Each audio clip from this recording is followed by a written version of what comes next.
Banwa, this is Nino, a denatured Corgan, an airsoft enthusiast, and a direct distributor of Lifestyles PH. So,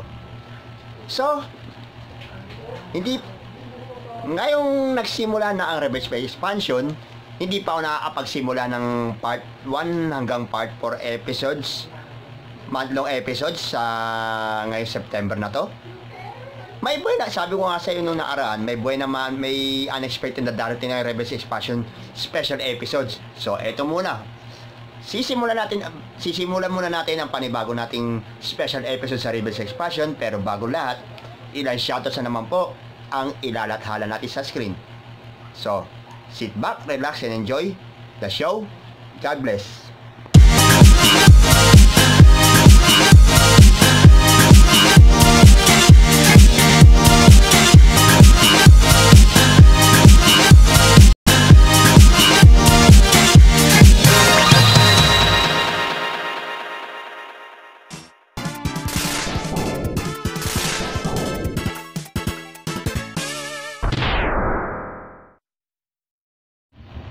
Now, we had already given the shoutouts, so ano pa bang hinihintay natin? Christmas? Simulan na natin ang Buena Mano Salvos ng ating special episodes sa Revenge Expansion na to. So, on the special episode on Revenge Expansion known as It Really Is You Against the World.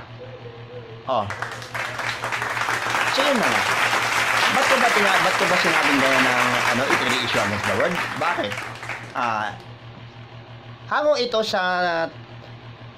ito doon sa talata na nabuklat ko dito ayon sa Santiago James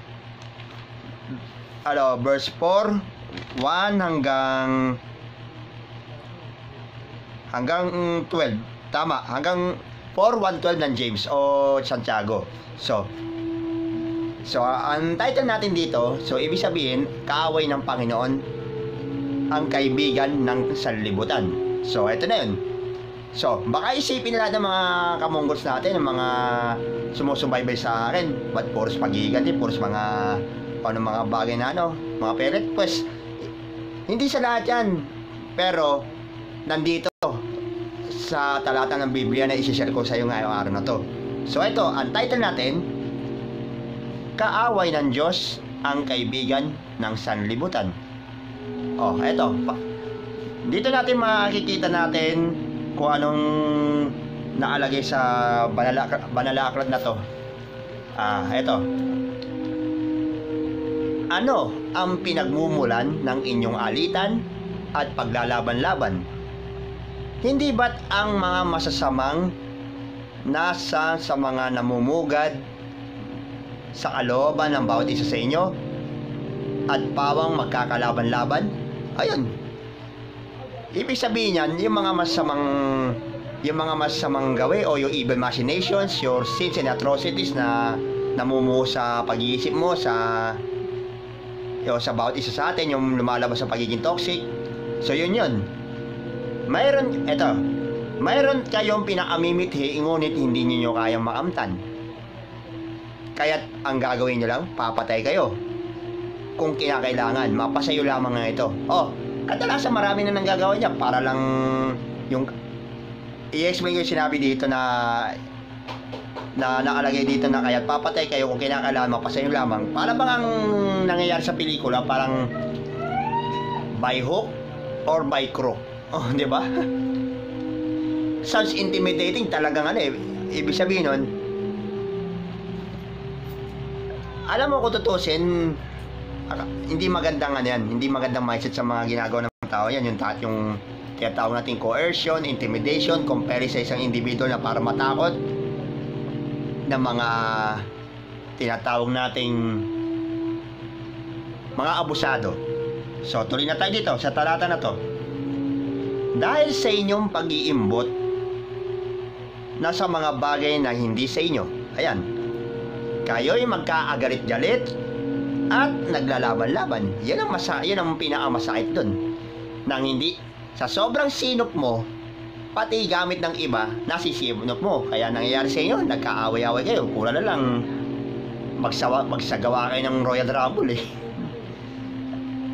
So, hindi pa rin maganda yan. Ito. Hindi ninyo naakamta ng iyong minimito eh, di ba? So, totoo yun. Sapagkat hindi kayo humihingi sa Diyos. At kung humingi man kayo, wala kayong matatanggap. Bakit? Ba't ko nasabi yun? Kasi lalo kasi nagpapaasama o di naman kaya talagang masama ang iyong layunin, o may mga binabala kayo na hindi maganda sa kapwa nyo, kagaya yung isang individual na nasa order of battle ko na ang gagawin, yung medyo palaging guilty, sila na nga yung tinamaan ng hindi maganda dahil sa kasamang ginagawa nila na naibubuyag ko, sila pa may gana magdemanda o magbanta, lahat ng mga yan ang kaaway ng Panginoon, yung naagawa na nga hindi maganda, sila pa matapang, sila pa maangas, aba putrigas. Kung sampal ko kaya sa yung kung sampal ko kaya yung bote ng gasol diyan, bote ng gas. Hindi maganda yung mindset na ganyan, na magkakaroon ka ng masamang plano sa kapwa mo, that you are always plotting someone. Ayan, isa pa. Humihingi kayo ng upang gamitin sa kalayawan. Aba, kung di ba naman kayo saksakan ng mga taksil? Liko, taksil. Mga taksil nga talaga. Hindi ba ninyo alam na kapag kinaibigan nyo, ang sanlibutan ay kinakaaway naman ninyo ang Panginoon? Ayan, gawain nyo kasi yan eh. Alam mong mali yung ginagawa ng isa, kinukonsinti mo, ano pa bang ibig sabihin nun? Eh di konsentidor ka nga talaga. Ayoko lang sana kasi alam mo naman, baka may tamaan na naman dito. At sasabihin ko sa inyo pala about sa mga previous vlogs ko na tinamaan. Ang tanong, may pangalan ba kayo nabanggit? May mga pangalan nyo ba ako nabanggit? Di ba? Wala. So, sasabihin ko sa inyo totoo, sa mga tinamaan na iniisip sila ang guilty, eto tatandaan nyo. Kapag nag-post ako ng video o sa sa Facebook o sa social media platforms at sa iba, lahat ng post ko dyan, lahat ng vlog ko may batas. Kung may nakikita ang pangalan mo dyan. Pero ever since na simula sa simula pa lang, kiniklaim nyo na kayo lang ang tinatamaan, sige, sa inyo na. But to make sure, huwag kayong gagawa ng hindi maganda labas sa akin o sa iba pa. Dahil karma na ang darating sa iyo. At ulitin ko sa inyo, tamaan sana kayo ng kidlat bago nyo sirain ang buhay ko.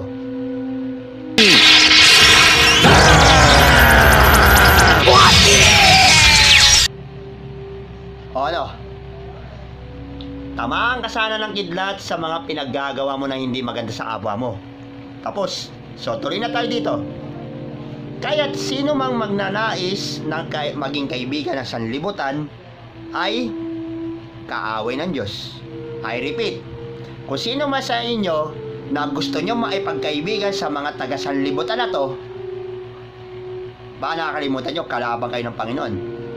Kumbaga sa Amerika, na dumayo ka, na gumawa ka ng katarantaduan doon, you are the enemy of the state. At kung sa sanlibutan naman, you are now the Lord's enemy. Agreed? Good. So, kaya't sino man nagnanais na maging kaibigan ng sanlibutan ay kaaway ng Diyos. Baka naman ang akala ninyo, baka naman siguro akala nyo mga walang kabulan ng mga nakakasal sa kasulatan dito na Napakarubdob ng pag-ibig ng Diyos sa Espiritong itibinigay niya sa atin at ayaw niya na may kaagaw sa ating pag-ibig. Ngunit, higit na malakas ang tulong na ibinigay sa atin ng Diyos. O ano? Saan ka pa? Sapagkat ang sabi dito sa kasulatan, eto, mainig ang mga may pandinig. Ayan, sabi dito sa Banal na Aklat, eto, ang Diyos ay laban sa mga katulad nyo na mga palalo. Ulitin natin, ang Diyos ay magiging kalaban ng mga palalo. Ano pa ba sumunod? Ngunit tumutulong sa mga mapagpakumbaba. O, di ba? Kaya nga, a piece of advice na lang sa inyo dito, galing dito sa Banal na Aklat na to. Kaya nga, pasakop kayo sa Diyos, labanan ninyo ang dyablo at lalayuan niya kayo. Kagaya ng ginagawa ko ngayon, kahit ayan, pakita mo yung picture. Ayan. Yang nasa picture na yan, kung sinasabi niya na, kung sinasabi nga niya na, kung si Satanas nga, pinutang ina ko yung hinayupak na to na nasa picture, pinakyo-pakyo ko pa yan sa sarili niyang teritoryo sa impyerno, kayo pa kayo mga siraulong daga kayo sa sanlibutan na to, na mapaggawa kayo ng masama. Kung si Satanas niya, pinakyo ko ng harap-harapan, kayo pa kaya? So, ibig sabihin, you demons are not my worthy opponent. Hindi kayo, wala kayong kwentang kalaban sa mundong ilalim. Kaya kung sasabihin mo sa akin, kayong mga smongklong na sasabihan mo ako na go to hell, sasabihin nyo, bobo, baliw, tanga, masunog ka sa impyerno. Para sabihin ko sa inyo, pasensya na kapatid, nanggaling na ako sa impyerno. Kaya wag mo ako sasabihan ng ganyan salita na yan, dahil baka lahat ng tiyatawag natin ng boomerang effect, baka bumalik sa iyo yan. Tapos, tuloy tayo kapatid. Saan na tayo? Lumapit kayo sa Diyos at lalapit siya sa inyo. Di ba? Linisin ninyo ang inyong mga kamay. Kayong mga makasalanan. Linisin ninyo ang inyong mga kamay. Linisin ninyo ang inyong puso, kayong pabago-bago ang isip. Isa pa, mamighati kayo, maghigpis at tumangis. Palitan ninyo ng pagluha at ang inyong ulitin natin. Palitan ninyo ang inyong ng luha ng inyong mga halakhakan at ng kapanglawan ng inyong kagalakan. So, ibig sabihin yan, in other words, wala naman siguro masama sa inyo, kayong mga taga-sanlibutan kayo na masasamang tao kayo sa area na to at sa iba pang lupalop ng ng daigdig, lupalop ng ewan ko, wala naman siguro masama sa inyo kung magpapakumbaba lang naman kayo sa harapan ng Panginoon. At wag nyo pagmamalakihan yan. Tanda mo, kahit sinong tao sa mundo, walang karapatan na magmalaki sa Panginoon. Wala, ni isa. Ulit, kaya sabi dito, magpaababa kayo sa harapan ng Panginoon at itataas niya kayo. So, parang nandun din lang ang nagpapakataas, ang nagpapakataas ay ibinababa at ang mga nagpapaababa ay siya ring itinataas. Any objections? Siguro, wala naman siguro sa inyo na mag-o-object dito kasi salita ng Diyos ang nagsasabi na dito sa Banal na Aklat na to, nakasaad dito. So, yun ang dapat mong gawin, maging humble sa sarili mo. Kayong mga masasamang tao, hanggat may napapanahon pa para sa inyo, magsisi na kayo sa lahat ng mga kasalanan nyo. Agreed? Good. So ito pa isa. Nasaan na tayo? Ayun. Ang title naman dito ay huwag ayan, gaya na sinasabi ko, huwag humatol sa kapatid. Ayan, kagaya na sinasabi ko na sinasabi lagi sa ewan ko kung Lucas 16:4 man yan o saan yan, nakasabi, huwag kang hahatol upang hindi kahatulan ng Panginoon. Ayan. So, tuloy tayo dito. Huwag, ayan. Eto para sa mga tao dyan, na alam ba, na especially dyan sa isa na nasa order of battle ko ngayon, sa expansion, ay sana mapakinggan mo lang ang pinakamatinding advice na ibinigay sa inyo ng Panginoon. Oh, hindi na ako nagsasalita diyan dahil ang Bible na mismo na sinishare ko dito sa expansion o sa remake. Sa kanya na mismo magmula. Oh, baka pati dito pag share ko ng mga Bible verse dito sa social media platforms kiniklaim nyo na kayo pinatatamaan dyan. Oy, baka nakakalimutan nyo, ang post, bawat post sa social media, may batas kung nandyan ang pangalan mo. Since na kiniklaim nyo lahat ng mga bagay na yan, di sa inyo na. Ang tamaan ay siya ring guilty. Kaya sabi ko sa inyo, bato-bato sa langit, ang tamaan ay huwag magagalit, at ang pikon ay laging talo. Oh, shades of Ted Filon ng Hoy Gising. Oh, tuloy na tayo kapatid. Eto, dito yata mababasa natin 4:11-12 ng Santiago o James pa rin. So ito mababasa natin sa Banal na Aklat. Eto, mainig. Huwag kayong magsiraan, mga kapatid. Ang nagmumula o humahatol sa kanyang kapatid ay namumula at humahatol sa kautusan. At kung hinahatulan mo naman ang kautusan, hindi ka na isang tagatupad ng kautusan, kundi isang hukom. Isa ang nagbigay ng kautusan at siya rin ang hukom. So sino nagbigay nito? Ang Diyos na nasa langit. Tanging siya lang ang may kapangyarihang magligtas at pamuksa. Pero para sa mga taong mga judgmental na tao katulad nyo, katulad ng mga tao na nasa order, katulad ng individual na nasa order battle na to, sa order battle dito sa remake o sa expansion. Ngunit ikaw, sino ka? Sino ka upang humatol sa iyong kapwa? Ha? So dyan sa huling talata na yan, na tinatanong ko, sino ka? Sino ka at anong karapatan mo nang humatol sa kapwa mo? At magbanta sa kapwa mo na rin.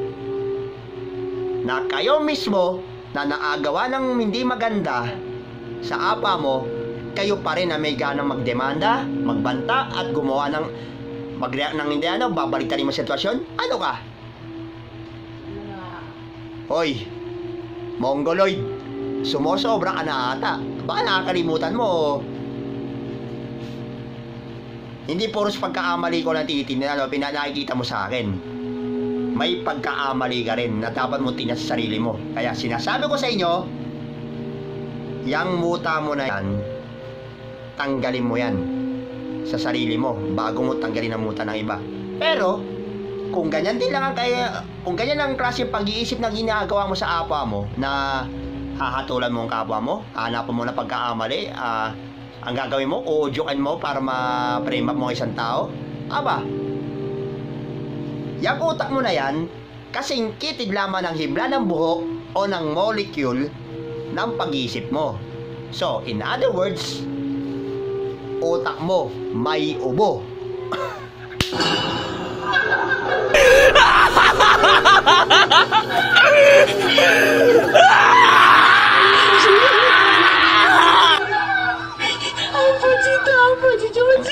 Yan ang hindi magandang gawain mo na mga kapwa mo. At may isa pa pala dito, hindi lang pala hanggang 12, may bonus pala dito. Eto, sa mga tao na umangat-angat na ng konti, kagaya nyo, eto, huwag magmalaki. Ito ang title para sa inyo. Bonus title ito. Huwag magmalaki. Eto. Pakinggan nyo ito, kayong mga nagsasabi, ngayon o bukas ay pupunta kami sa ganito, at gayong bayan na 1 taon kami titigil doon. Nangangalakal, kikita ng malaki. Hindi nyo nga alam kung ano ang mangyayari sa inyo sa araw ng bukas. Sapagkat ang buhay ninyo ay parang aso. Sandaling lumilitaw at pagkadakay, nawawala. Ibig sabihin, no, you are nothing but a stray dog than a hyena. Di ba? Ito ang dapat ninyo sabihin. Tanda mo. Kung lulobin ng Panginoon at nabubuhay pa kami, gagawin namin nito. Oo, yun. Ngunit kayo ay nagmamalaki at nagpapapalalo.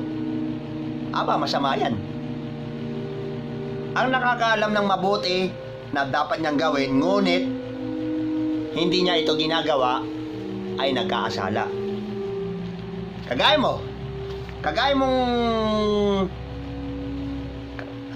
mo talaga. Basta,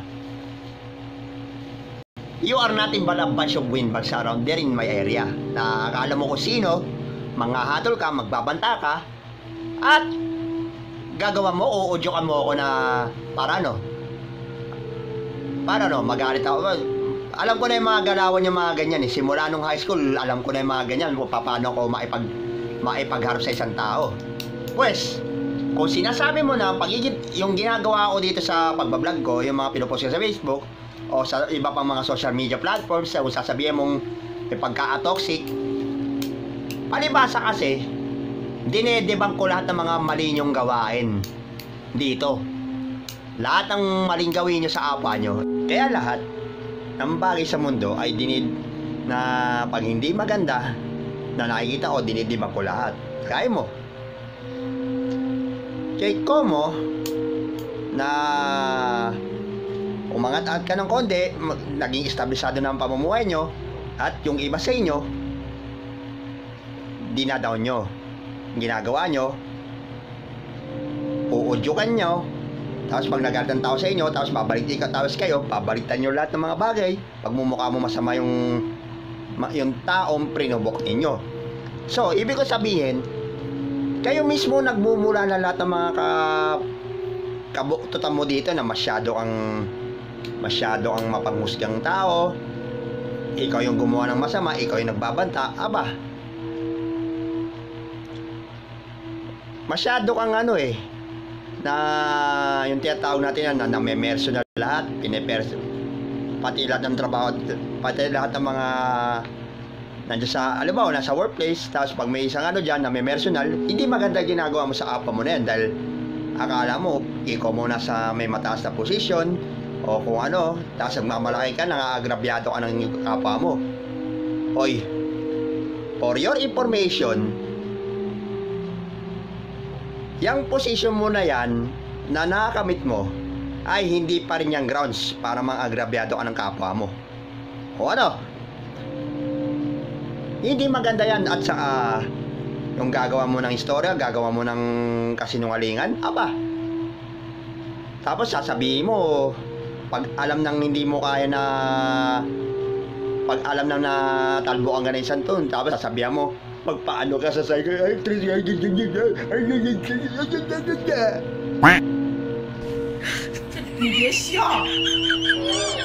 gago. Ikaw na itong gumawa ka ng bagay na lahat ng, ikaw ang gumagawa nitong lahat ng bagay ng atoksya sa apa mo. Paano kita igagalang? Paano kita irerespeto? Eto, tatanda mo. Lahat ng tao sa atin ngayon, lahat tayo may toxic na pag-uugali. Pero, ayan, lumalabas lang ang pagiging toxic ng isang tao kung nagiging toxic din ang mga tao na ipinakikita nila towards sa akin at sa iba pa. Siguro wag na kayo magtaka kung ba't sa iba, kung ba't sa ibang tao ang bait-bait ko, tapos sa inyo hindi. Hindi ka plastika na tawag yon, kamote. Ayusin mo yung trato mo sa akin para maging maayos tayo. Tanda mo, huwag maging abusado. So, sabi yan na sinasabi sa Bible, salita ng Diyos yan, na huwag kang magmalaki, huwag kang humato sa kapwa mo, at huwag ka rin gagawa ng kasamaan mo sa kapwa mo. So, dahil ang lahat ng bagay na yan, ang ginagawa mo sa kapwa mo na mali, balik sa inyo yan. Kaya,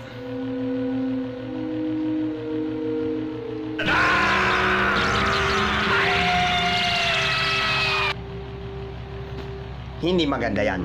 So, itigil mo na yan. Eto tatanda mo. Itigil mo na lahat ng mga gawain mong mali.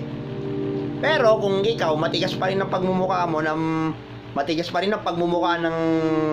maagayin yon, mga taga-sanlibutan kayo, nagagawa pa rin kayo at ayaw nyo tigilan sa kakabuli sa apa mo, paggawa ng hindi maganda, lahat ng anumang klaseng kasamaan. Eto tatandaan mo. Ang hain ng masama ay kasuklam-suklam sa Panginoon. At ang hain ng mabuti ay kaluguran sa panginingin ng Panginoon. Agreed? Good. So this has been it really issue against the word that I have been tackled at Reverse Expansion 2.0. So, we had to end this vlog for now. This is Nino, a direct distributor of Lifestyle PH, a denatured alcohol gun, an airsoft enthusiast. Like, share, and subscribe sa lahat ng mga iba pang mga videos na malalatalan natin sa remake, sa expansion, sa pilot gun reviews, repair scraps, at kung ano-ano pa ba. At para sa inyo na mga masamang nilalang kayo, ito pala ang unang patikim ng reverse expansion laban sa inyo mga masamang tao kayo sa libutan na to. So, may kasunod pa yan. So, you know what to do. Sit back, relax, and enjoy the show. Sa susunod na vlog, God bless.